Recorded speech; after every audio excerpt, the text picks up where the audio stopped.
ನಮಸ್ಕಾರ ಸ್ನೇಹಿತರೆ, job centre YouTube ಚಾನಲ್ಗೆ ಸ್ವಾಗತ. ಸ್ನೇಹಿತರೆ, ಇದೇ ಮೊದಲನೇ ಬಾರಿ ನಮ್ಮ ವಿಡಿಯೋ ನೋಡ್ತಿದ್ರೆ ಪ್ಲೀಸ್ ಸಬ್ಸ್ಕ್ರೈಬ್ ಮಾಡಿ ಮತ್ತು ನಿಮ್ಮ ಸ್ನೇಹಿತರಿಗೂ ಶೇರ್ ಮಾಡಿ.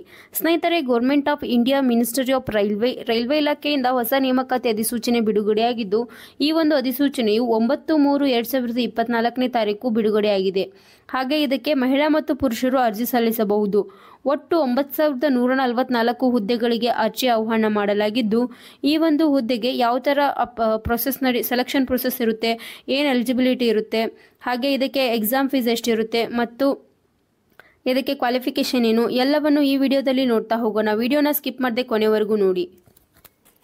ಸ್ನೇಹಿತರೆ, RRB ಇಲಾಖೆಯಿಂದ ಯಾವೆಲ್ಲ ಹುದ್ದೆಗಳಿಗೆ ಕನ್ಫರ್ಮ್ ಆಗಿದೆ ಅಂತ ನೋಡುವುದಾದರೆ, ಟೆಕ್ನಿಷಿಯನ್ G1 ಸಿಗ್ನಲ್ ಈ ಒಂದು ಹುದ್ದೆಗೆ 1100 ಹುದ್ದೆಗಳು ಖಾಲಿ ಇದ್ದು, ಈ ಒಂದು ಹುದ್ದೆಗಳಿಗೆ ಏಜ್ ಲಿಮಿಟ್ ಏನಿರಬೇಕಂದ್ರೆ 18ರಿಂದ 36 ವರ್ಷ ಅಂತ ಹೇಳ್ತಿದ್ದಾರೆ. ಹಾಗೆ ಟೆಕ್ನಿಷಿಯನ್ GR3 ಹುದ್ದೆಗೆ 7,900 ಹುದ್ದೆಗಳು ಖಾಲಿ ಇದ್ದು, ಈ ಒಂದು ಹುದ್ದೆಗೆ 18ರಿಂದ 33 ವರ್ಷ ಏಜ್ ಆಗಿರಬೇಕು ಅಂತ ಹೇಳ್ತಿದ್ದಾರೆ. ಹಾಗೆ ಈ ಎಲ್ಲ ಹುದ್ದೆಗಳ ಬಗ್ಗೆ ವಿದ್ಯಾರ್ಹತೆ ಬಗ್ಗೆ ನೋಡುವುದಾದರೆ, ಮೆಟ್ರಿಕ್ಯುಲೇಷನ್ ಅಂದರೆ 10th, ITI trade certificate, diploma, degree in engineering ಅಂತ ಹೇಳ್ತಿದ್ದಾರೆ. ಸ್ನೇಹಿತರೆ, ಅಪ್ಲಿಕೇಶನ್ ಫೀಸ್ ಬಗ್ಗೆ ನೋಡುವುದಾದರೆ, ಫಾರ್ ಆಲ್ ಕ್ಯಾಂಡಿಡೇಟ್ಸ್ ಅಂದರೆ ಎಲ್ಲ ಅಭ್ಯರ್ಥಿಗಳಿಗೆ 500 ರೂಪಾಯಿ ಇರುತ್ತೆ.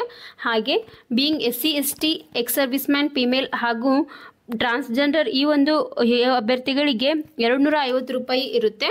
ಹಾಗೆ ನೀವು ಇದನ್ನು ಆನ್ಲೈನ್ ಮೂಲಕ ಪೇ ಮಾಡಬೇಕಾಗುತ್ತೆ.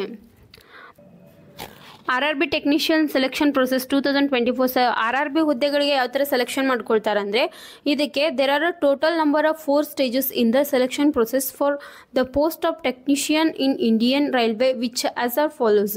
ಸೊ ಇದಕ್ಕೆ ಒಂದು 4 ಪ್ರೊಸೆಸ್ ಮಾಡ್ತಾರೆ. Computer based test 1, computer based test 2 ಅಂತ.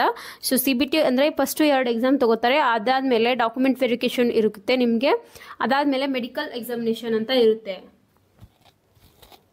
ಅರ್ಜಿ ಸಲ್ಲಿಸಲು ಪ್ರಾರಂಭ ದಿನಾಂಕ 9/3/2024ರಿಂದ ಅರ್ಜಿ ಸಲ್ಲಿಸಲು ಕೊನೆಯ ದಿನಾಂಕ 8/4/2024 ಆಗಿರುತ್ತೆ. ಸ್ನೇಹಿತರೆ, ಇದರ ಅಪ್ಲೈ ಲಿಂಕ್ ಹಾಗೂ ಇದರ ವೆಬ್ಸೈಟ್ ಲಿಂಕ್ನ ನಮ್ಮ ಜಾಬ್ ಸೆಂಟರ್ ಯೂಟ್ಯೂಬ್ ಚಾನಲ್ ಡಿಸ್ಕ್ರಿಪ್ಷನಲ್ಲಿ ಹಾಕಿರುತ್ತೇವೆ.